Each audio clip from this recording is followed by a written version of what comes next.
Welcome to Annie's Kitchen and you are watching Annie's Kitchen with Annie. അതെ, ഇന്ന് നമ്മൾ ചെയ്യാൻ പോകുന്നത് എൻ്റെ അമ്മ, അതായത് ഏട്ടൻ്റെ അമ്മ എപ്പോഴും ഏട്ടന് ചെയ്തു കൊടുക്കുന്ന ഒരു സ്പെഷ്യൽ മട്ടൻ കറിയുണ്ട്. ആ കറിയാ ഇന്ന് നമ്മൾ ഇവിടെ ചെയ്യാൻ പോകുന്നത്. മട്ടൻ വേണോ ബീഫ് വേണോ എന്ന് ചോദിച്ചാൽ ഫസ്റ്റ് നമ്മൾ മട്ടൻ തന്നെയാ പറയുന്നത്. അതുകൊണ്ട് ഇന്ന് എന്നാന്ന് വെച്ചാൽ ഒരു ഫേവറേറ്റ് മട്ടൻ കറി. അതിന്റെ കൂടെ എന്നാന്ന് ഉണ്ടാക്കുന്ന അറിയോ? ഞാൻ ഒരട്ടി ഉണ്ടാക്കുന്നത്. ഒരട്ടി എന്ന് പറയുമ്പം പലയിടത്തും പല രീതിയിൽ ഉണ്ടാക്കും. ഇത് പക്ഷെ അങ്ങനെയൊന്നുമില്ല. ഇടിയപ്പത്തിന്റെ മാവ് കുഴച്ച് വെച്ച് അതിനകത്ത് തേങ്ങ ഇടും. പച്ച തേങ്ങ തിരുമ്മി വെച്ച് അതിനകത്ത് ഇടും. അത് കഴിഞ്ഞിട്ട് അതിനകത്ത് ജീരകം ഇഷ്ടമുള്ളവർക്കാണെങ്കിൽ ജീരകം കൂടെ ചേർക്കാം. ഇത്രയും ഞാൻ ചേർക്കത്തുള്ളൂ. ഉപ്പും നെയ്യും ഇതും കൂടെ ചേർത്തിട്ട് ഇടിയപ്പത്തിന് കുഴയ്ക്കുന്ന പോലെ നമ്മളങ്ങ് കുഴയ്ക്കും. കുഴച്ചേച്ച് ഇലയിൽ ഇങ്ങനെ പരത്തും. ഇതിന് ഷേപ്പോ അങ്ങനത്തെ കാര്യങ്ങളൊന്നുമില്ല. അതിനൊരു ഇച്ചിരി കട്ടി വേണമെന്നുണ്ടെങ്കിൽ കട്ടിയായിട്ട് പരത്താം. അതല്ല ഇച്ചിരി പരന്ന ഇഷ്ടമെങ്കിൽ അങ്ങനെ ചെയ്യാവേ. അതൊക്കെ നമ്മുടെ ഇഷ്ടം. അതിന്റെ കൂടെ കഴിക്കാൻ പറ്റിയുള്ള ഒരു മട്ടൻ കറിയായത്. ഇതിന് വേണ്ടിയ സാധനങ്ങളും ഈ പറഞ്ഞ പോലെ ഒത്തിരി മെനക്കെടണ്ട. ഈ പറഞ്ഞ പോലെ നമ്മുടെ വീട്ടിലുള്ള സാധനങ്ങൾ മാത്രമേ ഉള്ളൂ. ഇവിടെ ഇപ്പം ഞാൻ ഏകദേശം 1.25 കിലോളം മട്ടൺ ഇവിടെ ഉണ്ട്. ഇതിന് ആവശ്യമുള്ള സാധനം എന്ന് വെച്ചാൽ വെളിച്ചെണ്ണ മസ്റ്റാണ്. അതിന്റെ കൂടെ കുറച്ച് നെയ്യ്. മട്ടൺ ഓൾറെഡി കൊഴുപ്പുള്ളതാ, എന്നാലും ഒരു ഇച്ചിരി നെയ്യൂടെ. ഇത് കുറച്ച് മട്ടൺ എല്ലോടുകൂടി മേടിക്കുവാണെങ്കിൽ കുറച്ചുകൂടെ ടേസ്റ്റ് ആണ്. പിന്നെ നമ്മുടെ സ്പൈസസ് എല്ലാം പട്ട, ഗ്രാമ്പൂ,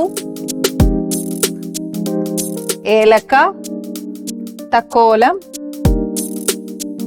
പിന്നെ ഉള്ളതെല്ലാം പൊടിയാ.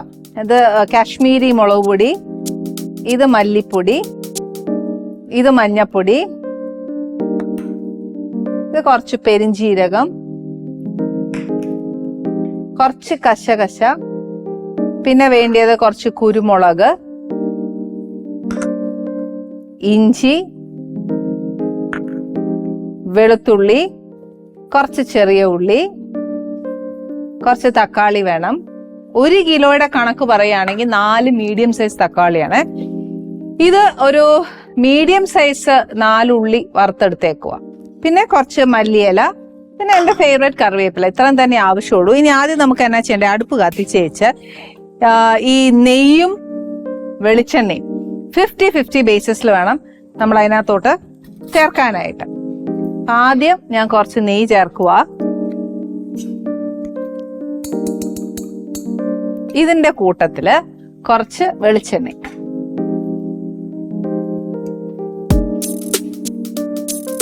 ഈ വെളിച്ചെണ്ണയും നെയ്യും കൂടെ നല്ലോണം ഒന്ന് ചൂടായി കഴിഞ്ഞാല് നമുക്ക് മട്ടൺ അതിനകത്തോട്ട് ഇടാവേ. മട്ടൺ ഇടുന്നത് എന്നാന്ന് വെച്ചാൽ മസാല എല്ലാം ഉണ്ടാക്കിയിട്ടിട്ട് പോരെ എന്ന് ചോദിച്ചാൽ നമുക്ക് മട്ടനെ ഒരു ഇച്ചിരി ഫ്രൈ ആക്കി എടുക്കണം. പക്ഷെ അത് മാത്രമല്ല, നമ്മൾ ഒരു പ്രാവശ്യം ചിക്കൻ ഉണ്ടാക്കിയില്ലേ ഇതേപോലെ, അത് പെട്ടെന്ന് ആവുകയും ചെയ്യും. ഇൻഗ്രീഡിയൻസ് എല്ലാം പെട്ടെന്നൊന്ന് 1 by 1 ആയിട്ട് അതൊന്ന് വേവുകയും ചെയ്യും. അപ്പൊ ഫസ്റ്റ് ഞാൻ എന്നാ ചെയ്യാൻ പോകുന്നതെന്ന് വെച്ചാൽ കുറച്ച് സ്പൈസസ്, 2 ഓപ്ഷൻ ഉണ്ട്. എന്നാന്നറിയാവോ? ഒന്നെങ്കിൽ നമ്മൾ ഈ പൊടി മസാലകളെല്ലാം അരയ്ക്കുമ്പോൾ ഈ സ്പൈസസ് ചേർക്കാം. അതല്ലാന്നുണ്ടെങ്കിൽ അല്ലാതെ തനിയെ ഇതിനകത്തോട്ട് ഇച്ചിരി ഇച്ചിരി ആയിട്ട് ഇടാം.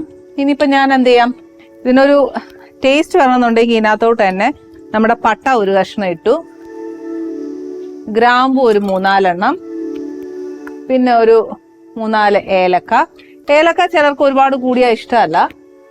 അതിൻ്റെ കൂടെ തക്കോലം ഒരു പൂ മൊത്തം വേണ്ട, ഒരു 2-3 ഏതള് അതിന്റെ ആവശ്യമുള്ളൂ. അന്നേച്ച് നല്ലതായിട്ട് ചൂടായി കാണുമല്ലോ. ചൂടായി കാണുമ്പോൾ എങ്ങനെ മനസ്സിലാവുന്ന? ഏലക്ക പൊട്ടും. അന്നേരം ഈ മട്ടൺ ഞാൻ ഇതിനകത്തോട്ട് ഇടുക.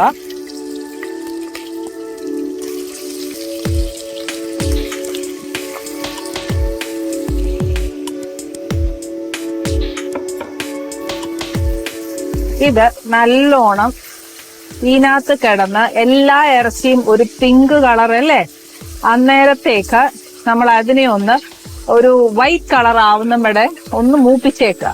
മട്ടന് ബേസിക്കലി കൊഴുപ്പുണ്ട്, അതിൻ്റെ കൂടെ ആ നെയ്യ് ചേർത്തേക്കുന്നത്. പക്ഷെ ഞാൻ ഒരു കാര്യം പറയട്ടെ, നമ്മൾ ചിക്കൻ കറി വെക്കുവാന്നേലും മട്ടൺ വെക്കുവാന്നേലും ബീഫ് വെക്കുവാണേലും മീറ്റ് ഏത് വെക്കുവാണെങ്കിലും വെളിച്ചെണ്ണയും നെയ്യും 50-50 ചേർക്കുവാന്നേല് കുറച്ച് ടേസ്റ്റ് കൂടും. അതേപോലെ മീൻ വറുക്കുമ്പോൾ ഒരു ഇച്ചിരി നെയ്യ് ചേർക്കുവാണെങ്കിൽ ഭയങ്കര ടേസ്റ്റ് ആണ്. അതേപോലെ ഭയങ്കര മീൻ വറുത്തതിന്റെ ഒരു മണം വരുമ്പോ തന്നെ നമുക്ക് കൊതി വരുമെന്ന് പറയുകയല്ലേ എന്ന് പറഞ്ഞാൽ നല്ലൊരു മണവാ അതിന്. അപ്പൊ അതേപോലെ നെയ്യ് എല്ലാത്തിലും ഒരു ഇച്ചിരി ചേർക്കുവാന്നേ നല്ലതാ. പിന്നെ ഡോക്ടേഴ്സിന്റെ കണ്ടുപിടുത്തം എന്നാന്ന് വെച്ചാല് നെയ്യും ബട്ടറും ഒക്കെ ഭയങ്കര ഹെൽത്തിന് നല്ലതാന്നാ പറയുന്നത്. ദാൻ വെജിറ്റബിൾ ഓയിൽ എന്നാ പറയുന്നത്. അപ്പൊ അതുകൊണ്ട് ഉപയോഗിക്കുന്നതുകൊണ്ട് കുഴപ്പമൊന്നുമില്ല. പക്ഷെ എന്നാലും അധികമായാൽ അമൃതും വിഷം എന്ന് പറയുന്ന പോലെ ഒത്തിരി നെയ്യ് ഇട്ടില്ലേലും ഒരു ഇച്ചിരി അതിന്റെ ഒരു ഫ്ലേവർ വന്നാൽ മതി. പിന്നെ വെളിച്ചെണ്ണ ആന്നേലും പേടിക്കണ്ട. അതുകൊണ്ട് ഞാനൊരു ഇച്ചിരി നെയ്യും വെളിച്ചെണ്ണ കുറച്ച് കൂടുതലും ഇപ്പൊ ചേർത്തേക്കുന്നേ. പിന്നെ നമ്മുടെയൊക്കെ ഇടയില് ചെറിയ ഉള്ളി ഇല്ലാതെ ഇറച്ചിക്കറി വെച്ചാൽ എന്നാത്തിന് കൊള്ളാം അല്ലേ? അപ്പൊ ഞാനൊരു മിനിമം ഒരു 10 ഉള്ളി, ഒരു കുഞ്ഞുള്ളി എടുക്കാവേ. എന്നാന്ന് വെച്ചാൽ കുറച്ച് എനിക്ക് അരയ്ക്കാനായിട്ട് വേണ്ടേ?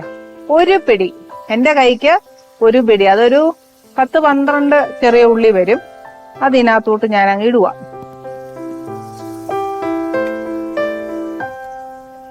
ഇനി ഇതൊന്ന് ആവുന്ന സമയം കൊണ്ട് നമുക്കൊരു ഇച്ചിരി മസാല അരക്കണേ.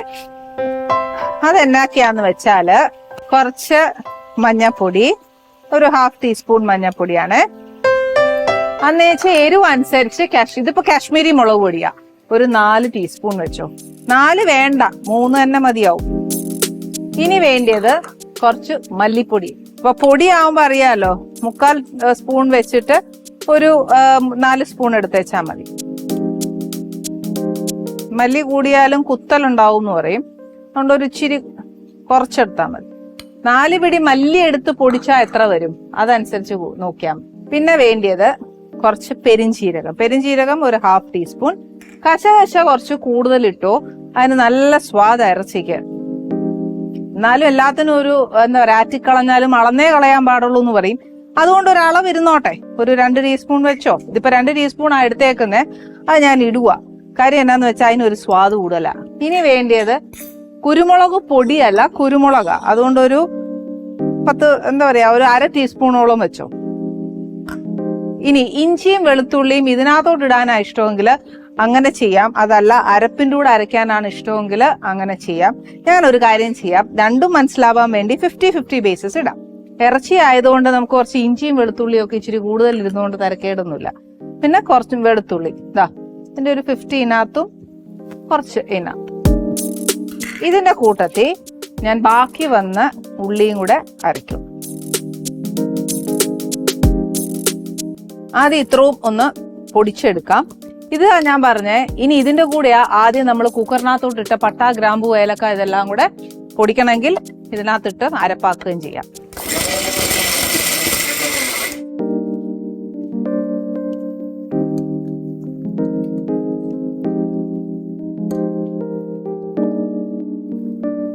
കണ്ടോ, ഇതിനകത്ത് ഇച്ചിരി വെള്ളവും കൂടെ ഒഴിച്ചേച്ച് നല്ല പേസ്റ്റ് രൂപത്തിന് അരച്ചെടുക്കണേ. ഇനിയിപ്പോ ഉള്ളിയൊക്കെ നേരത്തെ ഇങ്ങനെ വറുത്ത് വെക്കാനും മുരിച്ചു വെക്കാനും ഒക്കെ നേരം കിട്ടിയില്ല എന്ന് വിചാരിച്ചു. ഈ ഇറച്ചി ഇടുന്നതിന് മുമ്പ് ഉള്ളി ഇതുപോലെ ഒന്ന് മൊരിച്ചെടുത്തേച്ച് ഇറച്ചി ഇട്ടാൽ മതി.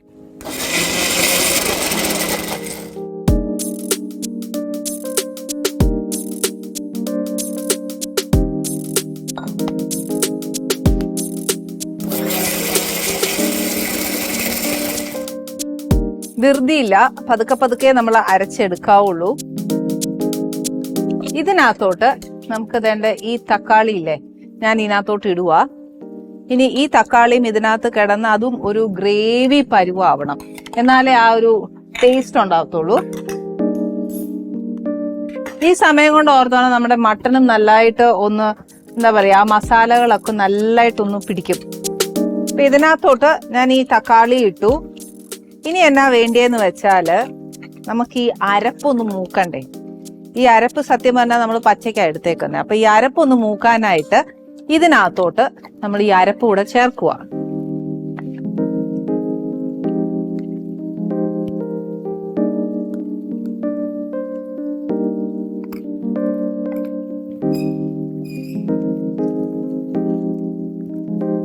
അരപ്പൊന്ന് വേവണം, ഒന്ന് മൂക്കുകയും വേണം. നമ്മൾ ഇട്ട ആ എണ്ണയും എല്ലാം ഒന്ന് തെളിയുമ്പോഴത്തേക്ക് മട്ടൺ വേവുകയല്ല, അത് ഞാൻ പറഞ്ഞുതരാം.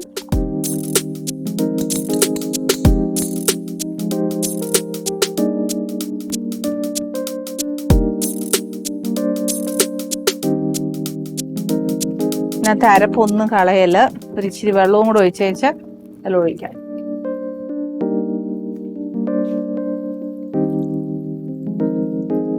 മട്ടൻ്റെ അകത്ത് കിടന്നിട്ട് ഈ അരപ്പ് മട്ടനിൽ ഒന്ന് പിടിക്കും. ഉപ്പിടാൻ പോവാ, ഒരു ഇച്ചിരി ഇടുന്നുള്ളൂ, എങ്ങാനും കൂടി പോയാലോ എന്നൊരു പേടിയുണ്ട്. ഉപ്പിടുമ്പോൾ ഞാൻ എപ്പോഴും കറികളിൽ കുറച്ചാണ് ഇടുന്നത്, പിന്നെ നോക്കി വെച്ച് വേണമെങ്കിലേ ഇടത്തുള്ളൂ.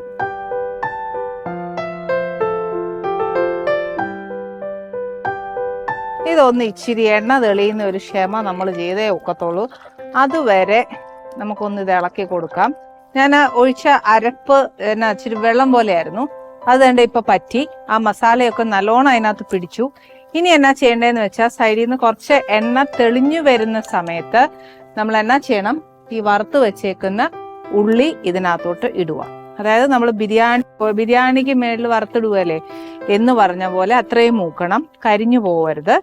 ഇങ്ങനെ ഇടുമ്പോൾ ഒരു കുറച്ചുകൂടെ നല്ല ടേസ്റ്റ് വരും. അതും പോയിട്ട് ഇനിയിപ്പോൾ ഇങ്ങനെ ഇടണ്ട, നമുക്ക് ഒന്ന് അരപ്പിന്റെ കൂടെ അരച്ച് ചേർക്കണമെന്നുണ്ടെങ്കിൽ അങ്ങനെയും ചേർക്കാം. പക്ഷെ ഇങ്ങനെ ഇട്ടാലും നല്ലതാ. മെനക്കെടാൻ നമുക്ക് നേരമില്ല എന്നുണ്ടെങ്കിൽ അരപ്പിന്റെ കൂടെ അങ്ങ് അരച്ചു. ഒരു ഇച്ചിരി വെള്ളം ഞാൻ ഒഴിക്കുക. എന്നാത്തിനാന്ന് വെച്ചാൽ ഈ അരപ്പൊക്കെ ഒന്ന് ഇതിനകത്തോട്ട് ഒന്ന് ആയി വരാനാ. പക്ഷെ ഇത്രയും വെള്ളം പോരാ, ഞാൻ ഇച്ചിരി കൂടെ ഒഴിച്ചാലേ നമുക്ക് മട്ടൺ വെന്ത് കിട്ടത്തുള്ളൂ. ഒരു മിനിമം 6 വിസിൽസ് എങ്കിലും വേണം. ഇനിയിപ്പോ ഇത് നമ്മൾ വഴറ്റി എണ്ണ തെളിയിപ്പിക്കാനുള്ള ഒരു സമയമില്ല, അതിനൊരു ഇച്ചിരി ക്ഷമ കുറവാണെന്നുണ്ടെങ്കിൽ നമുക്ക് എന്നാ ചെയ്യണമെന്നറിയാവോ, ഇത് വേവാനായിട്ട് അങ്ങ് വെച്ചോ. പക്ഷെ ഞാൻ ഒരു കാര്യം കമ്പൽസറി ആയിട്ട് പറയുന്നത് എന്നാന്ന് വെച്ചാൽ നമ്മൾ ചേർക്കുന്ന അരപ്പിന്റെ ഒരു പച്ചച്ചോവയൊന്നും മാറ്റിയെടുക്കണം. അത് മാത്രമേ ഞാൻ നിർബന്ധമായിട്ട് പിടിക്കുന്നുള്ളൂ. പക്ഷെ ഇതിനകത്തിട്ട് ഇങ്ങനെ ഇളക്കി മെനക്കെടാനാണെങ്കിൽ വേണ്ടാന്ന് തോന്നുവാന്നേൽ ഒരു പാൻ അടുപ്പേ വെക്കുക. നമ്മൾ ഈ ചേർത്തേക്കുന്ന പൊടികളില്ലേ ഇതൊന്ന് മൂപ്പിച്ചേച്ച് അരച്ചു കഴിഞ്ഞാല് നമ്മൾ പിന്നെ ഈ കിടന്ന് മെനക്കെടണ്ട. അതിനുള്ള ഇല്ലെങ്കിൽ ഇച്ചിരി ഇങ്ങനെ ഒന്ന് ചെയ്താലും തരക്കേടൊന്നുമില്ല, കുറച്ചുകൂടെ ടേസ്റ്റ് നല്ലതായിട്ട് വരത്തേ ഉള്ളൂ. നമ്മുടെ ഈ അരപ്പ് മൂക്കും തോറും ഉണ്ടല്ലോ എണ്ണ തെളിഞ്ഞ് വരും. ഇനിയിപ്പോ പോരാ, നമ്മൾ ആദ്യം ഒഴിച്ച എണ്ണ ഇച്ചിരി പോരാന്ന് തോന്നുവാന്നേല് കുറച്ചുകൂടെ എണ്ണ ഇട്ടെന്നും പറഞ്ഞ് തരക്കേടൊന്നുമില്ല. എനിക്കിനിയിപ്പോ കറിവേപ്പില എത്ര ഇട്ടാലും പോരാ, മതി വരികയല്ല, അതുള്ള സത്യമാണ്. ഇനിയിപ്പോ ഞാൻ വാങ്ങാൻ നേരവും കുറച്ചിടും. മട്ടന് പകരം കറിവേപ്പില കൂടുതൽ കൊച്ചേ എന്ന് പറഞ്ഞിട്ട് കാര്യമില്ല. എനിക്ക് കറിവേപ്പില കറികളിലൊക്കെ ഇടാനായിട്ട് ഒത്തിരി ഇഷ്ടമാണ്. ഇത് ഏകദേശം നല്ല മൂത്ത മണവാ എനിക്കിപ്പം വരുന്നത്, നമുക്കറിയാൻ പറ്റത്തില്ല. പക്ഷെ ഞാൻ ചേർക്കുമ്പോൾ ഒരു റെഡ് കളറായിരുന്നു, ഇപ്പൊ കുറച്ചൊരു ബ്രൗൺ കളറിലേക്ക് സ്റ്റാർട്ട് ചെയ്തു അത് മൂക്കാനായിട്ട്. ആ സമയത്ത് നമുക്ക് കുറച്ച് ഇതിനകത്തോട്ട് ഞാൻ കുറച്ച് വെള്ളം ഒഴിച്ചേച്ച് മട്ടൺ വേവാൻ വെക്കും. മട്ടൺ വെന്ത് കഴിയുമ്പോൾ കുറച്ച് ചാറുണ്ടെന്ന് വെച്ചു, നമ്മൾ ചെറിയ തീയിൽ ദമ്മൊക്കെ വെക്കുവല്ലേ എന്ന് പറഞ്ഞ പോലെ വെച്ചേച്ച് നമുക്ക് ആ എണ്ണ തെളിയിച്ചെടുക്കണം. എന്നാലേ മട്ടണിന് രുചി ഉണ്ടാവത്തുള്ളൂ. ഇല്ല ധൃതി പിടിച്ചെടുത്തു കഴിഞ്ഞാൽ മട്ടന് രുചി വരികയില്ല. ഇനിയിപ്പോ അഥവാ എണ്ണ തെളിയിച്ചെടുക്കാനാണു നമ്മുടെ ശ്രമമെങ്കിൽ ഇതേപോലെ കുറേശ്ശെ വെള്ളം ഒഴിച്ചു കൊടുത്ത് ആ എണ്ണയൊന്ന് തെളിയിച്ചേച്ച് നമ്മൾ ആ മട്ടൺ വേവാൻ വെച്ചാൽ നല്ലതായിരിക്കും. ഇച്ചിരി എണ്ണയൊക്കെ ഇച്ചിരി വെള്ളമൊക്കെ ഒഴിച്ചു കൊടുക്കുമ്പോഴത്തേനും ഉണ്ടല്ലോ, അഥവാ അടി പിടിച്ച് അങ്ങനെ വരുവാന്ന് തോന്നുവാന്നേൽ അതുമല്ല ഇങ്ങനെ ഈ വെള്ളത്തിനകത്തോട്ട് കുതിന്നേച്ചാൽ അതങ്ങ് ഇളകി പോന്നേക്കും. അരപ്പ് മൂത്താൽ മാത്രമേ ആ മട്ടൺ കറിക്ക് നല്ല മണം വരത്തുള്ളൂ. ഇല്ലേല് ആ കുത്തലുണ്ടല്ലോ, പച്ചച്ചൊവ്വയുടെ ഒരു കുത്തല് നല്ലോണം നിൽക്കും. ഇനിയിപ്പം ഞാനൊരു കാര്യം ചെയ്യുക, ഈ മട്ടനകത്തോട്ട് വെള്ളമെല്ലാം ഒഴിച്ച് മട്ടൺ ഒന്ന് വെന്തതിന് ശേഷം ബാക്കി നമുക്ക് ദം പോലെ ഇട്ട് അതിനെ എണ്ണ തെളിയിച്ചെടുക്കാം. ഇതൊരു ചെറിയ ചൂടുവെള്ളമാണ്, ഒത്തിരി ചൂടല്ല, ചെറിയ ചൂട്.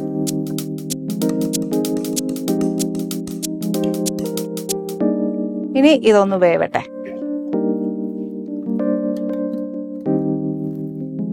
പിന്നെ ഒരു കാര്യമുണ്ട്, നമ്മൾ എപ്പോഴും വിസിലിടുമ്പോ ഉണ്ടല്ലോ ഇതിനകത്ത് ആവി വന്നേച്ച് വേണം ഇടാൻ.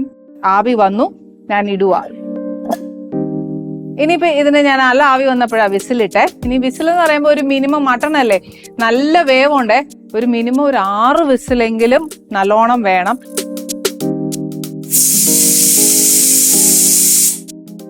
ഇന്ന് ആനീസ് കിച്ചണിൽ വരാൻ പോകുന്ന ഗസ്റ്റ് ആരാന്നറിയോ? വേറെ ആരുമല്ല, നിങ്ങൾക്ക് എല്ലാവർക്കും ഭയങ്കര പരിചയമുണ്ട്. എന്നെ സംബന്ധിച്ച് പറയുവാണെങ്കിൽ ആരാന്ന് ആദ്യം പറയാം. മനോജ് ചേട്ടനും ബീന ആന്റണിയാണ് ഇന്ന് ഇവിടെ വരാൻ പോകുന്നത്. ബീനേച്ചിയൊക്കെ എന്നെക്കാട്ടിലും ഒത്തിരിയും സീനിയർ, ഈ ഫീൽഡിൽ.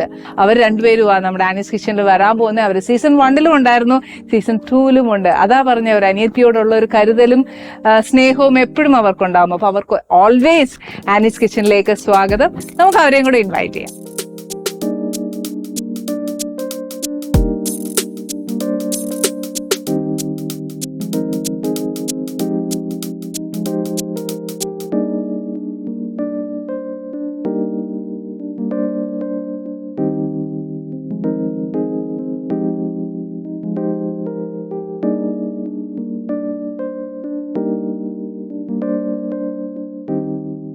നമസ്തേ.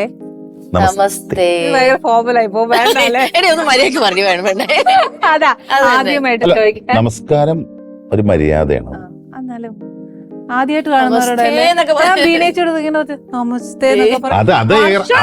അത് എയർ ഹോസ്റ്റസ് ഒക്കെ പറയണവര്. അതല്ല പോട്ടെ, നിങ്ങൾ ഇപ്പോഴും ഈ ever youth ever green couples ആയിട്ടിരിക്കുന്ന എങ്ങനെ രഹസ്യം? അത് ഗ്രീൻ എന്ന് വിചാരിക്കണ്ട, ചാളു പറയരുത് പ്ലീസ്. ഞങ്ങൾ ഗ്രീൻ നോക്കി ഇട്ടിട്ടു, നീ ഇത് പറയാൻ വേണ്ടിട്ട് ഞങ്ങൾ ഗ്രീൻ ഇട്ടിട്ട് വന്നതാ. പ്ലീസ് ചാളു അതല്ല കുടിച്ചോട്ടെ ഇവിടെ ഫോർമാലിറ്റി ഒന്നുമില്ല. നമ്മളൊരു അടുക്കളയിൽ വന്നേക്കാണ്. ശരി, എന്നാ കുടിക്ക്. ഞാൻ എന്ത് ചെയ്താലും നമുക്ക് പിടിക്കും. മനോജ് ചേട്ടാ, എനിക്ക് ആ സീക്രട്ട് ഒന്ന് പറഞ്ഞേ. ഞാനിപ്പോഴും 20 വയസ്സുകാരനാണ്. ഡെവലപ്പ് ചോദിച്ചറിയാം. എന്റെ കുസൃതിയും വികൃതിയൊക്കെ അതുപോലെ. സത്യം നമുക്ക് സഹിക്കാൻ പറ്റൂല. ഇവിടെ തന്നെ എന്നോട് ചോദിക്കും, മനുവിന് എത്ര വയസ്സായെന്നല്ലോ ഇവിടുത്തോണ്ട്. എനിക്ക് തന്നെ വിടുത്തൂല എത്രയാണ്. എനിക്ക് അങ്ങനത്തെ ചിന്തിക്കാനേ പറ്റുന്നില്ല. ഈ ഇങ്ങനെ വളിപ്പൊക്കെ അടിച്ച് ചളി അടിച്ച് എല്ലാരെയും ചിരിപ്പിച്ച്. പക്ഷെ അത് ഒരു കണക്കിന് നോക്കുവാന്നേലും നല്ലതാ അല്ലേ? പക്ഷെ ഏത് നേരം നമ്മളൊരു സീരിയസ്നെസ് ഒന്നും എടുക്കാതെ ജീവിതത്തില് ഒന്ന് അയ്യോ അതിന്റെ എല്ലാം കൂടി ഇവൾക്കുണ്ട്. എല്ലാം കൂടെ മൊത്തത്തിൽ എടുത്ത് തലേ സീരിയസ്നെസ് റാണിയാ. അങ്ങനെയല്ല, തമാശക്ക് എനിക്ക്. പക്ഷെ നമ്മൾക്ക് ഭയങ്കര ടെൻഷൻ ആയിട്ടിരിക്കുമ്പോഴും പെട്ടെന്ന് നമ്മൾ ഞാൻ ടെൻസ്ഡ് ആവും. എനിക്കതില്ല. എന്നെ സംബന്ധിച്ചിട്ട് ഞാനിപ്പോഴും പ്രണയിക്കാൻ ആഗ്രഹിക്കുന്നത് അതുകൊണ്ടല്ലേ. കാരണം നമ്മളൊരു പ്രായം കഴിഞ്ഞ് നമ്മൾ പ്രേമിച്ചോണ്ട് കൊടുക്കുമ്പോൾ ചക്കരെ മുത്തേ പൊന്നെ എന്നൊക്കെ വിളിക്കും. അത് നമുക്ക് കിട്ടണല്ലോ. കാണാൻ കിട്ടാണ്ടാകുമ്പോൾ നമ്മൾ ഓടിച്ചെല്ലും. എവിടെയുണ്ട്, ഒന്ന് വരട്ടെ, ഞാൻ അങ്ങോട്ട് വരട്ടെ. അങ്ങനെ ഭയങ്കരമായിട്ട് ഇതിനെ കിട്ടിക്കഴിഞ്ഞപ്പോ നമ്മൾ എന്തെങ്കിലും കിടന്ന് ചാവേണ്ട ആവശ്യം. സ്വാഭാവികമായിട്ടും നമ്മളുടെ ആ ഒരു ഇത് കുറയുമ്പോ മറ്റേ രണ്ട് അങ്ങോട്ടും ഇങ്ങോട്ടും തോന്നും, ഇങ്ങനെ ആയിരുന്നില്ലല്ലോ ഇയാള്, അല്ലെങ്കിൽ ഇവള് ഇങ്ങനെ ആയിരുന്നില്ലല്ലോ ഇല്ലേ. അവിടെ സംശയം എടുക്കും. ആക്ച്വലി അതുകൊണ്ട് മാറ്റമൊന്നും വന്നിട്ടില്ല. സ്നേഹത്തിന് പ്രകടനത്തിൽ മാറ്റം വരുന്നു. അതാണ് എനിക്കിപ്പോഴും അങ്ങനെയൊക്കെ തന്നെ. ഇവക്കാണ് ഇവള് വെറുതെ ഒരു അല്ല, നമ്മള് കൊച്ചുങ്ങളായി കഴിഞ്ഞാലേ ഞാൻ കുട്ടികളൊക്കെ ആയി കഴിയുമ്പോൾ നമ്മള് മെച്ചോറിറ്റി അതുമല്ല മെയിൻ കോൺസെൻട്രേഷൻ നമ്മൾ കുഞ്ഞുങ്ങളിലേക്കാണ് പിന്നെ വരുന്നത്. എനിക്ക് ഇപ്പോഴും ഇങ്ങനെ ഇപ്പൊ നടക്കുമ്പോഴൊക്കെ ഇങ്ങനെ ചേർത്ത് പിടിച്ച് കെട്ടിപ്പിടിക്കും. ഇങ്ങനെയൊക്കെ നടക്കും. എന്താണ് പറയും വീട് എന്താ പറയും വല്ലോടത്തൊക്കെ പോകുമ്പോഴേ ഇങ്ങനെ ഒരു സെക്കൻഡ് ഞാൻ എങ്ങനെ പിടിച്ച പുറത്തൊന്നും അങ്ങനെയൊന്നും ഇഷ്ടമല്ല. ഇങ്ങേർക്ക് എപ്പോഴാണ് പ്രണയം വരണത്? അല്ലാണ്ട് പിന്നെ ഞങ്ങള് പറക്കാട്ട് ഞങ്ങളൊരു റിസോർട്ടിൽ പോയിരുന്നു. അപ്പൊ ഞാനും ഫാമിലി അനിയനും അനിയത്തിയുണ്ട്. അപ്പൊ ഞങ്ങൾ താമസിക്കുന്ന റൂം എന്ന് പറഞ്ഞാൽ വലിയ റൂം, 2 റൂം, വലിയ സൂട്ടില് ഇപ്പുറത്തെ റൂം. അപ്പൊ ഒരു റൂം പോലെ തന്നെ. പിന്നെ അത് രാത്രി ക്ലോസ് ചെയ്യാ. അപ്പൊ ഞാൻ ഇവരൊക്കെ കൂടി ഇങ്ങനെ ഇരിക്കാല്ല. ഞാൻ പറഞ്ഞു വാടി നമുക്ക് പുറത്തൊക്കെ ഒന്ന് ഇങ്ങനെയൊക്കെ പിടിച്ച് പോയിട്ട് കറങ്ങിയിട്ടൊക്കെ വരാറുണ്ട്. ഈ കഴിഞ്ഞ കുറച്ച് മാസം മുമ്പ് എവിടെ തണുത്തട്ടേ പോകുമ്പോ എനിക്ക് കയ്യും കാലൊക്കെ കുറച്ചിട്ട് പോയി. എന്ത് പറയാ, എല്ലാം മൂടും പോയി. കാരണം വേറൊരു കാര്യം, ഇവർക്ക് ആ സമയത്ത് നല്ലൊരു നല്ല അറ്റ്മോസ്ഫിയർ ഒക്കെ ഇട്ട് ഇവർ ഭയങ്കര ഒരു ഇതൊക്കെ ഇട്ടൊക്കെ 2 അടിച്ച് അങ്ങനെ പറഞ്ഞു. നമ്മളങ്ങനെ നമ്മളിങ്ങനെ കുറച്ച് അയ്യോ തണുക്കണമെന്നൊക്കെ. ഇവർക്ക് നല്ല ചൂടായിരിക്കും ഇപ്പൊ പുറത്തൊക്കെ. ഞാൻ മനസ്സിൽ വിചാരിച്ചു കാരണം അവളുടെ പ്രായത്തിന്റെ അവൾക്ക് എന്തോന്ന് മനോജേട്ടാ, അവക്ക് വാദം അല്ല. ഞാൻ കൊല്ലും. അപ്പൊ ഞാൻ നോക്കിയപ്പോ മൂന്നാറിലൊന്നും അങ്ങനെ പോവാൻ പറ്റാത്തൊരു കണ്ടീഷനായി. വെറുതെ എനിക്കല്ലേ എനിക്ക് ചൂടാണ് ഭയങ്കര. എനിക്ക് അതിലും ചൂട്. നിങ്ങളുടെ ചൂട് ഞാനൊന്നും പറയണില്ല. ഇതെന്ത് പ്രാന്ത. അപ്പൊ അതുകൊണ്ട് അങ്ങനെയൊക്കെ പോകുമ്പോ നമുക്കപ്പോ നമ്മളിപ്പോ അതാണ് നമ്മള് എന്ത് കാര്യം ഇവിടെ വന്നിട്ടൊക്കെ ചിന്തിക്കണം. പ്രണയവും ഇല്ല, ഒന്നുമില്ല, തിന്നാൻ മാത്രം വന്നിട്ട് കാര്യമുണ്ടോ? മൂന്നാറിന്റെ അന്തരീക്ഷത്തിൽ നമ്മളിങ്ങനെ ലോൺലി ഇപ്പൊ ആനി വിചാരിക്കണു നമ്മുടെ ലൈഫിൽ ഇങ്ങനെയൊക്കെ തന്നെയാണുള്ളത്. സത്യങ്ങൾ മനോജേട്ടൻ ചേച്ചിയോട് പറയണേ. അല്ല ശരിക്കും ബി ചേച്ചി ഇപ്പൊ വരച്ചു എന്നൊക്കെ പറഞ്ഞപ്പോഴാ മനോജേട്ടൻ ഇടയ്ക്ക് മേലാതായില്ലേ, വയ്യാണ്ടായില്ലേ, എന്നതാ മേലാണ്ടായില്ലേ മനോജേട്ടൻ? ഇത്രയും നാളെ ഷാജി സാറിനൊപ്പം നിന്നിട്ട് ഇതൊന്നും മാറ്റി പിടിച്ചിട്ടില്ല അല്ലേ? അവള് ജനിച്ചപ്പോ വയ്യാതായില്ലേ, മേലാണ്ടായി എന്ന് പറഞ്ഞാൽ എന്നാ കുഴപ്പം? മേലാണ്ടായി എന്ന് പറഞ്ഞാൽ ഞങ്ങളുടെ അവിടെയൊക്കെ എന്താണ് പറയണത്, മേലില് നേരത്തെ എന്താണ്ടായി എന്നുള്ളതാണ്. എന്നതാ മനോജേട്ടാ അതിന്റെ വയ്യാണ്ടായില്ലേ? പേരെന്ന് പറഞ്ഞാൽ നല്ല ഗ്രാൻഡ് പേരാണ്, ബെൽസ് പാൾസി. എന്നതാ ബെൽസ് പാൾസി. പാൾസി. പാൾസി. എന്റെ യൂട്യൂബ് ചാനൽ മനൂസ് വിഷനിൽ ഞാൻ വിശദമായിട്ട് ഇട്ടിട്ടുണ്ട്. അത് ഇതേ ഇത് വന്നപ്പോ ഈ പല്ല് വയ്ക്കുമ്പോ രാവിലെ ഇങ്ങനെ പല്ല് വയ്ക്കില്ല, നമ്മളിങ്ങനെ ഈന്ന് കാണിച്ചപ്പോ ഞാൻ നോക്കിയപ്പോ ഒരു സൈഡ് ഇങ്ങനെ ഇരിക്കണം എന്റെ. അപ്പൊ ഞാൻ പെട്ടെന്ന് വിചാരിച്ചേ എനിക്ക് മറ്റേ ഇതാണെന്ന് വിചാരിച്ചു, സ്ട്രോക്ക് ആണെന്ന് പറഞ്ഞു. പക്ഷാഘാതം വരുമ്പല്ലേ നമ്മളുടെ നോട്ടത്തില് ഇങ്ങനെ പോണത്, കീറി പോവാന്ന് പറഞ്ഞാൽ അതിന്റെ അർത്ഥം എന്തോ ഇതാണല്ലോ. ഞാനൊന്നും മിണ്ടിയില്ല, ഞാൻ പല്ലൊക്കെ തേച്ചു, ഇതൊക്കെ കഴുകി, മുഖമൊക്കെ കഴുകി ഞാൻ പതുക്കെ താഴേക്ക് ഇറങ്ങി വന്നപ്പോ ഇവിടെ ചായ ഉണ്ടാക്കായിരുന്നു. ഞാൻ പറഞ്ഞേ കൂടുതലൊന്നും പറയാൻ പോയില്ല. ഞാനന്നേരം പറഞ്ഞു കഴിഞ്ഞാൽ ചിലപ്പോ അവളന്നേരം വീഴും. അപ്പൊ ഞാൻ പറഞ്ഞു നമുക്കൊന്ന് ഹോസ്പിറ്റലിൽ പോയിട്ട് വരാം, നീ കൂളായിട്ട്. എന്തേ ഞാൻ എന്തോ എനിക്കൊരു ചെറിയ എന്തോ വരെ തോന്നണമെന്ന് പറഞ്ഞു. അപ്പൊ എന്തേ ഞാൻ പറഞ്ഞു ഇങ്ങനെ കാണിച്ചതേ ഉണ്ടാവും, ഒരു വ്യത്യാസം തോന്നണ്ട, ഇങ്ങനെ കാണിക്കുമ്പോഴേക്കും ഇങ്ങനെ പോവാണ്. അപ്പൊ ഇവിടുക്കാ ഇതെന്താ ഞാൻ പറഞ്ഞു ഒന്നുമില്ല, അതിനാൽ ഡോക്ടറെ അടുത്ത് പോവാന്ന് പറഞ്ഞേ കാണിക്കാലോ. അപ്പോഴേക്ക് ഇവള് കുഞ്ഞച്ഛനെ വിളിച്ചു, എന്റെ അച്ഛൻ്റെ അതിന് ഡോക്ടറാ പറവൂരാ. കുഞ്ഞച്ഛനെ വിളിച്ചിട്ട് കാര്യം പറഞ്ഞു, കുഞ്ഞച്ഛൻ ഇങ്ങനെ പറഞ്ഞു. അപ്പൊ തന്നെ വീഡിയോ കോൾ ചെയ്ത് എന്നെ അടുത്ത് നോക്കിയിട്ട് ക്യാമറയിൽ നോക്കി ഇങ്ങനെ കാണിക്കാൻ പറഞ്ഞു, ഇങ്ങനെയൊക്കെ കാണിക്കാൻ പറഞ്ഞ്. പിന്നെ തലവേദനയുണ്ടോ, ശരീരത്തിന് മരവിപ്പുണ്ടോ അതൊക്കെ ചോദിച്ചപ്പോ ഞാൻ ഒന്നുമില്ല. പുള്ളി അപ്പൊ തന്നെ പറഞ്ഞു അത് ബെൽസ് പാൾസി, ടെൻഷൻ അടിക്കണ്ട. എനിക്ക് പുള്ളിക്ക് 5-6 പേഷ്യന്റ് ഒക്കെ മാസം വരുന്നതാണെന്ന് പറഞ്ഞു. അത് എന്താ അങ്ങനെ വരുന്നത്? അത് ചെവിയില് മറ്റേ തണുപ്പടിച്ചാല്, മുഖത്ത് കാറ്റടിച്ചാല്, എസിയുടെ കാറ്റടിച്ചാല്, അങ്ങനെയൊക്കെ ഇവിടത്തെ ഇൻഫെക്ഷൻ ആണ്. ഇവിടെ ഒരു നെർവില്ലേ, ഈ മസിൽസിനെ ഇതിനെ നിയന്ത്രിക്കുന്ന നെർവുകളില്ലേ, ആ നെർവ് മസിൽ ഇതിന് വരുന്ന ഇൻഫെക്ഷൻ ആണത്. അപ്പൊ ഇവിടത്തെ ദുർബലമാകും, ഇവിടത്തെ സ്ട്രോങ് ആയിട്ടിരിക്കും. അപ്പൊ ഇങ്ങനെ ചിരിക്കുമ്പോ ഇങ്ങനെ കോടി പോണത് ഓട്ടോമാറ്റിക് ആയിട്ട് ശരിയാവും. ഓ അത് ശരി. നമുക്ക് ആ ട്രീറ്റ്മെന്റ് അങ്ങനെ അതിന് മെഡിസിൻ കഴിക്കാൻ 2 ആഴ്ചത്തെ മെഡിസിൻ അത്രേ ഉള്ളൂ, വേറെ ഇല്ലെങ്കിൽ അത് മാറും.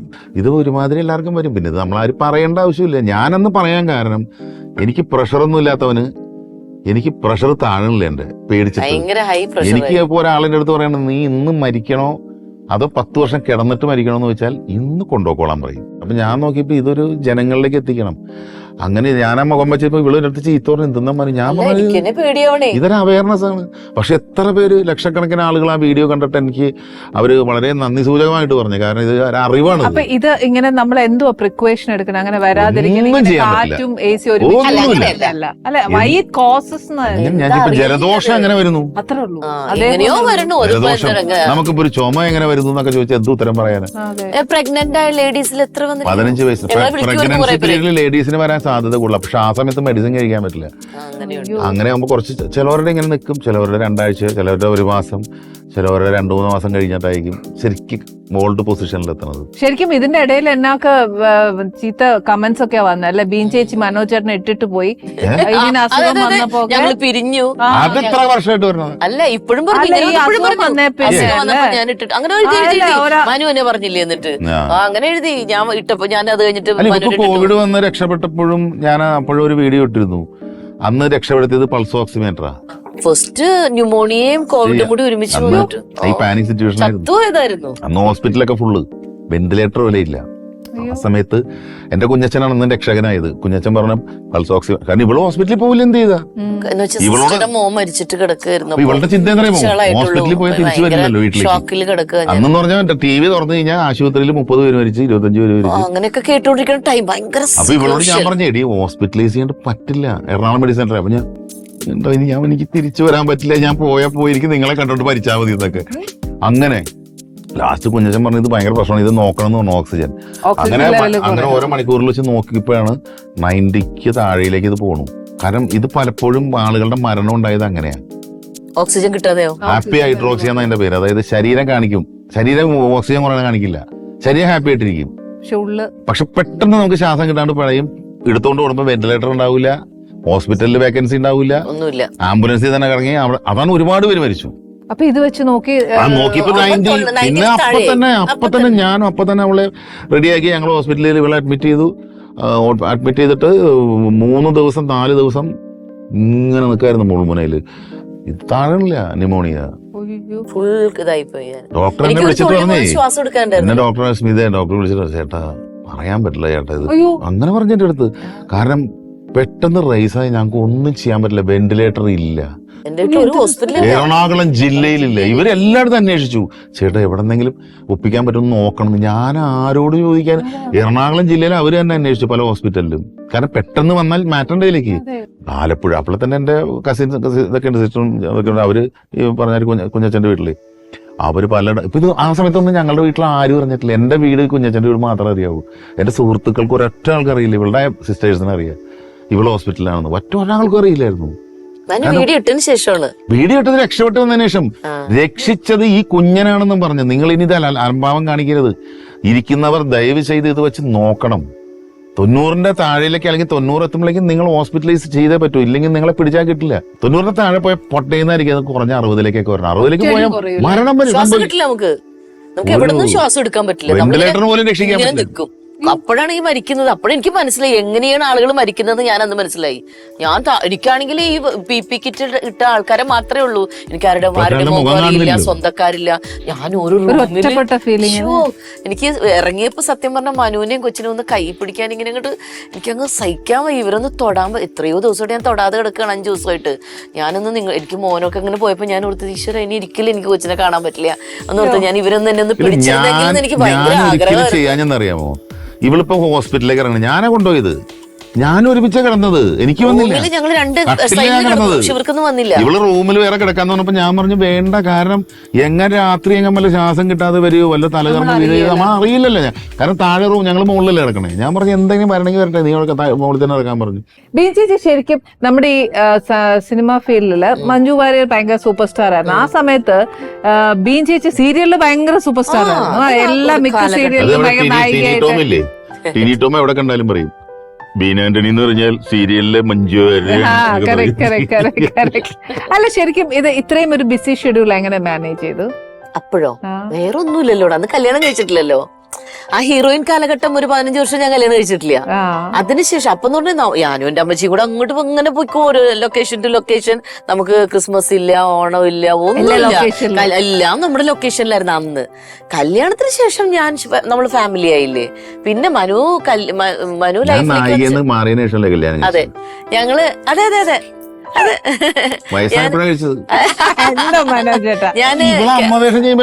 അല്ലല്ല അമ്മ വേഷമൊന്നുമല്ല, ക്യാരക്ടറാണ്.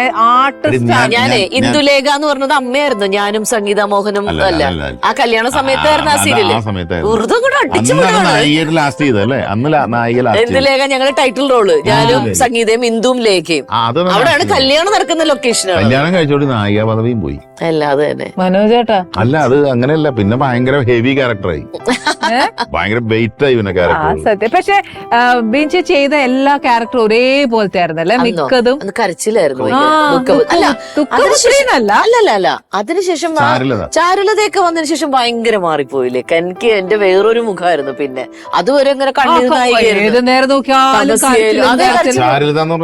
അതൊക്കെ ശേഷം ഭയങ്കര ഇതായിരുന്നു. അത് നല്ല പേര് കിട്ടിയല്ലേ, നല്ലൊരു ക്യാരക്ടർ. മനോജേട്ടാ ഇപ്പൊ നല്ലതായിട്ട് പാടിയില്ലേ? ഞങ്ങള് യൂട്യൂബിലൊക്കെ ഒന്ന് കണ്ടായിരുന്നു, ഭാര്യ പിണങ്ങുമ്പോഴത്തേക്ക് ഭയങ്കര പാട്ട് പാടിയൊക്കെയാണ് പുള്ളിക്കാരത്തിനെ ഓക്കെ ആക്കുന്നത്.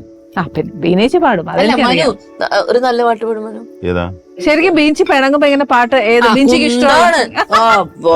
പിണങ്ങുമ്പോ നല്ല 2 ചീത്തയും കൂടി പറഞ്ഞു പാട്ടൊക്കെ പാടി അങ്ങനെയല്ലേ? അയ്യോ എന്റെ പൊന്നു മോളെ, ഇതൊക്കെ സിനിമയിലും സീരിയലിലും ലൈഫിലും മറ്റേ പാട്ടുപാടി എന്റെ പാട്ടൊക്കെ ബാത്റൂമിലൊക്കെ മനുവിന്റെ ഒക്കെ. അപ്പൊ ഭാര്യ പിണങ്ങുമ്പോ പോയി പണി നോക്കുന്നു. അവിടെ ഇരുന്ന് പിണങ്ങും, ഞാൻ മുകളിൽ ഇരുന്ന് പാട്ട് പാടും. നല്ല പാട്ട് ഏതറി? നമ്മൾ ഇന്നലെ ഒരു പാട്ട് പാടാന്നൊക്കെ പറഞ്ഞു. പാട്ട് പാടിയല്ലോ.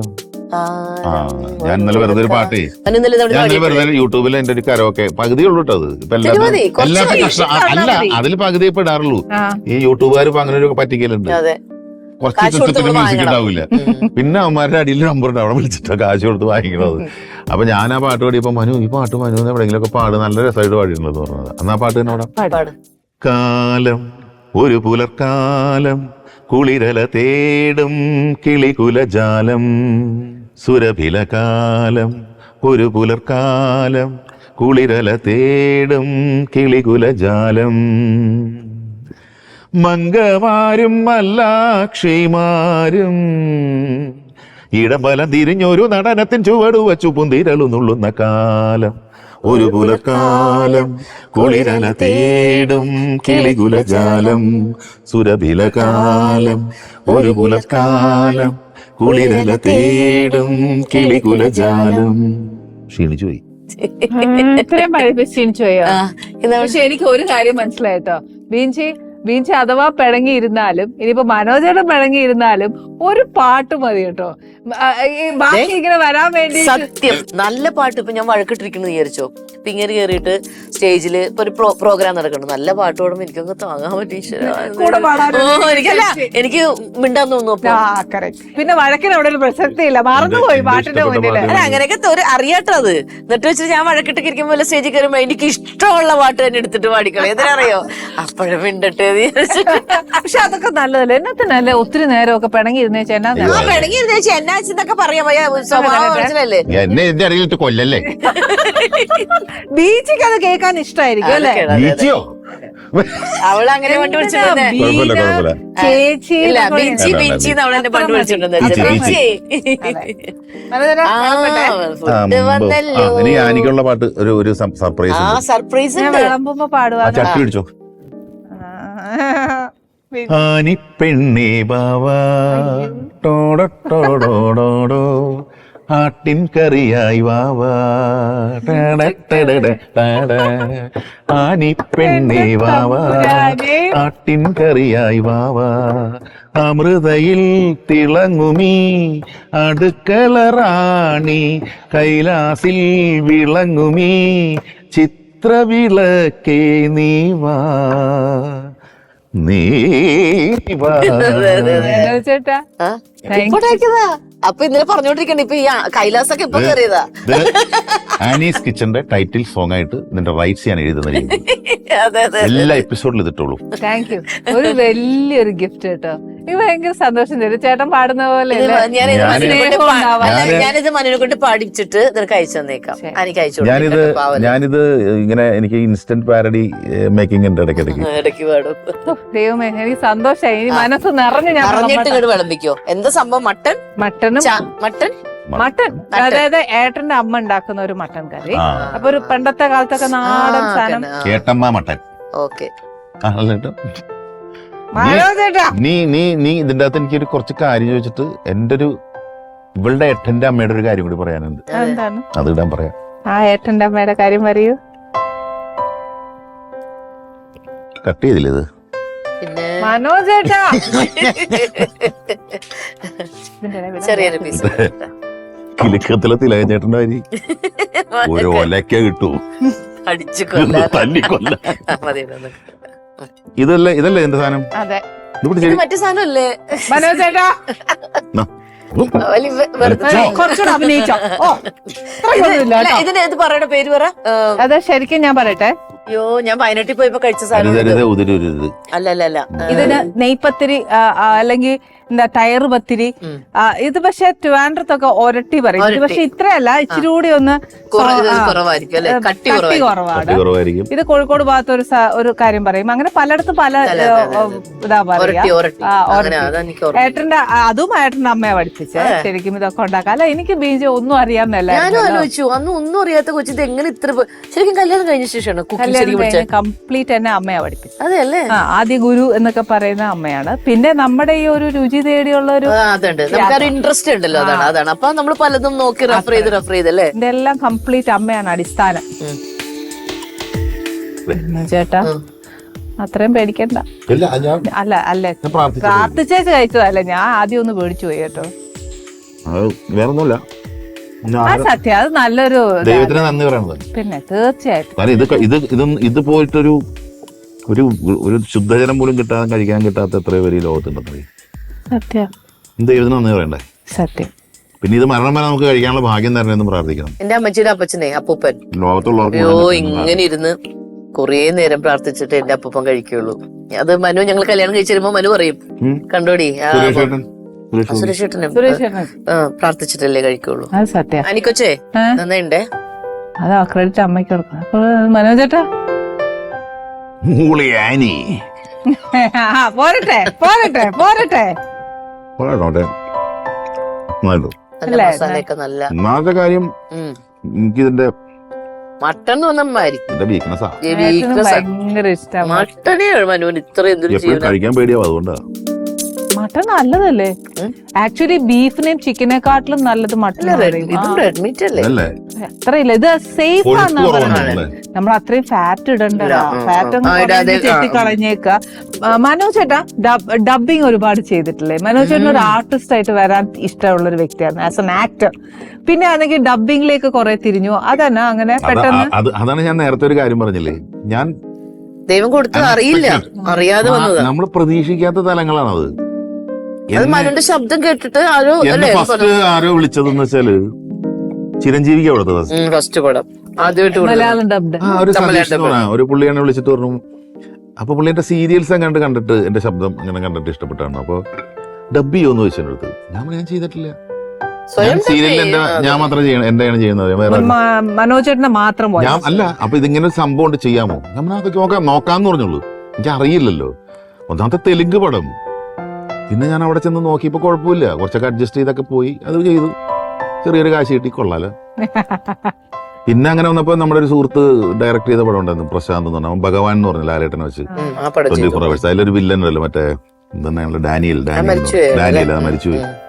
ഡാനിയൽ തീവ്രവാദിയായിട്ട് വന്ന ഡാനിയലിനെ ഡബ് ചെയ്തു. അപ്പൊ എനിക്ക് തോന്നി ഓരോ ആർട്ടിസ്റ്റും നമ്മൾ സൗണ്ട് മാറ്റും, അതോ സെയിം സൗണ്ട് തന്നെ? അവരുടെ ഫിഗർ വെച്ച് നോക്കുമ്പോ എന്തെങ്കിലും നമുക്ക് ഓട്ടോമാറ്റിക് അങ്ങനെ മാറ്റി ചെയ്തത് നമ്മുടെ അധീരക്ക് ചെയ്തു. KGF 2 ഇല്ലേ, സഞ്ജയ് ദത്ത് പറഞ്ഞേ. അയ്യോ അത് മനോജ് ചേട്ടാ പ്ലീസ് ഇച്ചിരി വെള്ളം കുടിച്ചു. പിന്നെ വേറെ ചെയ്തു, വെള്ളം കുടിച്ചിട്ട് പറഞ്ഞോ നന്നായിട്ട് വരും. ഞാൻ ഈ കഷ്ണം മുറിക്കാൻ കുറച്ചു നേരം കഷ്ടപ്പെട്ടുകൊണ്ടിരിക്കും. മട്ടൻ അങ്ങനെ ഒരു കുഴപ്പമുണ്ട്. മതി വിചാരിച്ച അത്ര അഭിനയം അപ്പത്തേക്ക് കഷ്ടാങ്ക് മുറിഞ്ഞു പോയി. ഇല്ല, നന്നായിട്ട് വന്നിട്ടുണ്ട് മട്ടനൊക്കെ. നന്നായി വന്നിട്ടുണ്ട്. ഞാൻ ഒരു കാര്യം വന്നു, ഒരു ഫോർമാലിറ്റി ഇട്ടിട്ടുള്ളൂ. ഇല്ലല്ലോ, സത്യമായിട്ടും ഇല്ല. മനോജ് ചേട്ടാ ഒരു ഡയലോഗ് പ്ലീസ്. KGF മനു മറ്റേ തമിഴ്നാടിനും അതുപോലെ വേറൊരു രീതിയിലല്ലേ ചെയ്തത്? അല്ല ഒരു ഇത് ചെയ്തില്ലേ, അതെന്നറിയാമോ? ഫഹദ് ഫാസിലിന്റെ ഒപ്പം ചെയ്ത പ്രകാശ് രാജ് സാറിന് വേറൊരു രീതിയിലാണ് ചെയ്തത്. മൂവി വല്ലതും കാണാറുണ്ടോ? ഉണ്ട്. മനോജ് ചേട്ടാ ഫസ്റ്റ് KGF സഞ്ജയ് ദത്തിന്റെ ഡയലോഗ് മറന്നുപോയി. ഏതെങ്കിലും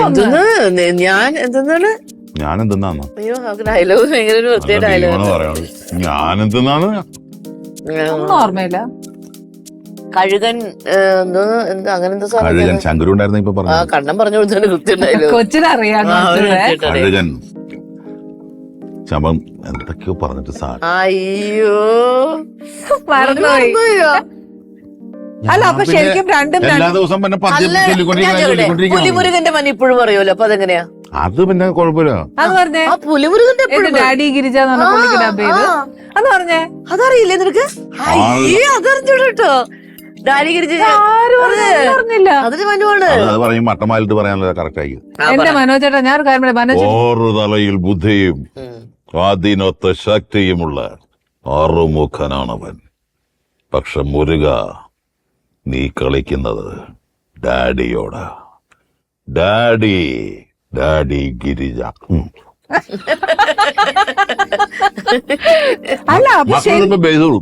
അല്ല ശരിക്കും പറഞ്ഞാലോ മനോജ് ചേട്ടൻ ഓരോ ക്യാരക്ടറെ നോക്കിയും അതിന്റെ മാനറിസംസ് പഠിച്ചേച്ചല്ലേ നമ്മള് ഒരാളെ കാണുമ്പോ. ഡാഡി ഗിരിജ പുള്ളി ഭയങ്കര അപ്പിയറൻസ്, പുള്ളി ഒരു സ്റ്റിഫായിട്ട് നിൽക്കുന്ന ഒരാളായിരിക്കും കണ്ടിട്ടില്ലേ? അപ്പൊ അത് കാണുമ്പോ തന്നെ നമുക്കും ആ സ്റ്റിഫ്നെസ് കിട്ടാണ് അതിലേക്ക്. നമ്മൾ ചെയ്യുമ്പോൾ നമ്മളാ ക്യാരക്ടറായി മാറുമായിരിക്കും. നമ്മൾ ആ ഒരു പുള്ളിയുടെ അടുത്തൊക്കെ ഇങ്ങനെ നോക്കുക ആദ്യം. പ്രകാശ് രാജ് സാറ് പുള്ളിക്ക് ഞാൻ 2 ഡബ് ചെയ്തു. ഒന്ന് ഇതും ഒന്ന് മേജറില് സന്ദീപ് ഉണ്ണികൃഷ്ണന്റെ കഥ. ഹെവി ഡയലോഗ്സ് ആണ്. എന്റെ മകൻ സന്ദീപ് അങ്ങനെയൊക്കെ പറഞ്ഞൊരു ഭയങ്കര ഇമോഷൻ സാധനം വരുന്നത്. പ്രകാശ് രാജ് സാറിന് അറിയാലോ, പുള്ളി ഇങ്ങനെ ഇമോഷനും എന്ത് സാധനം എടുത്ത് അമ്മാനാണെന്ന് മനുഷ്യനാണ്. ആ മനുഷ്യനൊക്കെ ചെയ്യുമ്പോ ഏറ്റവും സൂക്ഷിക്കണം. കാരണം പുള്ളിയുടെ ഓരോ നിർത്തല്, ഡയലോഗ് നിർത്തല്, അതെ, മോഡുലേഷൻ ഭയങ്കര ഭയങ്കര. എന്റെ മകൻ സന്ദീപ് എന്നൊക്കെ പറഞ്ഞിട്ട് ഭയങ്കര ഒരു പ്രസംഗം കൊണ്ട് പുള്ളി ലാസ്റ്റ് ഓ അത് ഭയങ്കര ആളുകളോട് പറഞ്ഞൊരു സ്പീച്ച് ഉണ്ട്. സത്യം. അതായത് മരിച്ചതിന് ശേഷം, മരിച്ചിട്ട് അവൻ മരിച്ചത് ഈ രാജ്യത്തിന് വേണ്ടിയാണ്. ആ അച്ഛന്റെ ഒരു ഇത് ആ വികാരം അഭിമാനിക്കുന്നു എന്നുള്ളതാണ് ആ ഭയങ്കര മകനോർത്ത്. രസമായിരുന്നു. മനസ്സിലായില്ലേ? അങ്ങനെയുള്ള ഒരു വികാര നിർഭരമായ, പക്ഷെ ആ പടം അത്ര സക്സസ് ആയില്ല. അതാണ്, അല്ലെങ്കിൽ മനുവിന് അത് നല്ലൊരു ആ ഇത് സമയത്ത് വരുന്നത്. ഒരുപാട് പടങ്ങൾ മലയാളത്തിൽ ശരിക്കും പറയട്ടെ മനോജേട്ടാ, മനോജേട്ടൻ ഇങ്ങനെ ഡിഫറെന്റ് ക്യാരക്ടർ ഇപ്പൊ KGF-ലായാലും പോലും ഇപ്പൊ മനോജേട്ടനാണെന്ന് ഇപ്പൊ ദേ നമ്മുടെ- രജിസ്റ്റർ ആയി പോകുന്നില്ല. അതെന്താ മനോജേട്ടാ? ഭയങ്കര ഞാൻ ഒരു അങ്ങനെ ലാ- അല്ലെങ്കിൽ തന്നെ ഇപ്പൊ ഈ തമിഴിൽ നിന്നും ഹിന്ദിയിൽ നിന്നും ഡബ് ചെയ്യുന്ന എത്രയോ പേരുടെ പേര് രജിസ്റ്റർ ആവുന്നുണ്ട്. ഇത് ഇന്ന ഞാൻ ആളാ ഒന്നാമത്തത് ചെയ്തത്. ഞാൻ ഞാൻ വലിയ അങ്ങനെ ഒരു സെൽഫ് പ്രൊമോഷൻ ഒന്നും ഞാൻ സെൽഫ് കൊടുക്കാറില്ല. പ്രൊമോഷൻ കൊടുക്കണം. വേണ്ടല്ല. പക്ഷെ ഞാൻ പറയുന്നത് എന്താ അറിയോ, അറ്റ്ലീസ്റ്റ് മനോജ് എന്ന് പറയുന്ന ഒരു വ്യക്തി ഞാനിങ്ങനെ ഇടും. ചെയ്തു അറിയണ്ടേ? ഞാനിടും. ഞാൻ അതായത് നമ്മളാ റിലീസ് ആകുമ്പോഴേക്ക് ഇടും. ശരിക്കും ഷുഡ് അപ്രീഷിയേറ്റ്. എന്തായാലും മനോജേട്ടാ, ഐ എം സോ ഹാപ്പി ഇവിടെ വന്ന. എന്റെ ആ ഗിഫ്റ്റ് എനിക്ക് ഭയങ്കര ഇഷ്ടമായി കേട്ടോ. നമുക്ക് മനസ്സിലായില്ലേ? ശരിക്കും ഒരു സ്നേഹമുണ്ട്, ഒരു സന്തോഷമുണ്ട്. താങ്ക് യു വെരി ആ മച്ച്. പാട്ട് ഏതാന്നറിയോ ഒറിജിനൽ? പറയാം. ഒന്നുകൂടെ പാടിയേ, ഞാൻ പറയാം പ്ലീസ്. തുമ്പി എന്തായാലും ഞാൻ മനോജേട്ടന്റെയും ബീൻ ചേച്ചിയുടെയും വിശേഷങ്ങൾ കുറെ നാളുകൾക്ക് ശേഷം കണ്ടു. ദൈവം അനുഗ്രഹിച്ച് രണ്ടുപേർക്കും ആയുസ്സും ആരോഗ്യവും തമ്പുരാൻ കൊടുക്കട്ടെ. നമ്മുടെ എല്ലാവരുടെയും പ്രാർത്ഥന അവരോടൊപ്പം എന്നും ഉണ്ടാവട്ടെ. ഇതേപോലെ പുതിയ വിശേഷങ്ങളും എവർഗ്രീൻ ആയിട്ടിരിക്കാൻ നമുക്ക് ഈശ്വരനോട് പ്രാർത്ഥിച്ചുകൊണ്ട് നമുക്ക് അടുത്ത എപ്പിസോഡിൽ വീണ്ടും കാണാം. Till then good bye.